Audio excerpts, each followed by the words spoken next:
Mediation has become such a powerful tool that many governments are now implementing it in terms of social progress. And here's an example from the state of Oregon where they have established a pilot program to mediate evictions for landlord-tenant cases.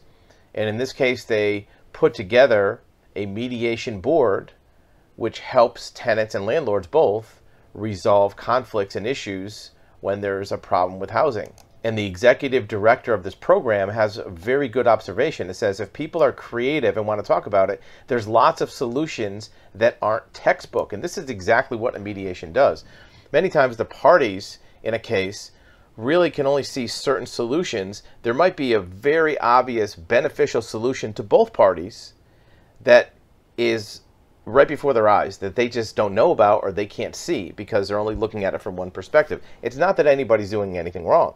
It's just that many times parties come to it which is one point of view, and it's not that you have to take the other person's point of view or you have to give in to the other person. Many times there's a solution that benefits both parties to a conflict equally. Sometimes you end up better off than even if you won the case. And this is a good perspective from one of the mediators. It says that the mediator can really think about what the solution is so everybody walks away feeling like they got what they needed out of the conversation.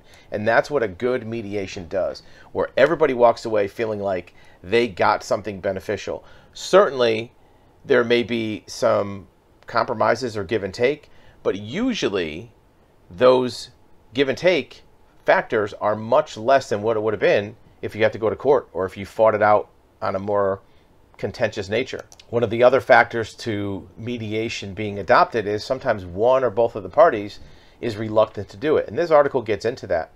It talks about landlords are most reluctant, but not because they're opposed to it. They just feel like there might be something that's going against them. 41% of the time, negotiation ends with an agreed upon move-out date, right? So that benefits the landlord. A lot of times landlords have been fighting for non-payment or something else for many, many months or many, many years. And a mediation can help alleviate that and get a firm move-out date in agreement with the resident. Remember, the mediator is a neutral third party. It's a party which is unbiased and impartial.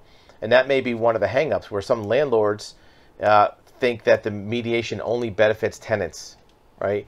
But the mediator is there to try to serve both parties and come up with a solution, not just a win for one of the two parties to the conflict. Such a resolution saves money for everybody, right? The landlord doesn't have to go to court, pay court fees, wait several months to get in front of a judge. The tenant gets a firm resolution, maybe gets some breathing room so they're not evicted in 2 days. They maybe have a couple weeks. And the state saves money because they don't have court resources tied up for a conflict that can be resolved with a dispute resolution process outside of the court system.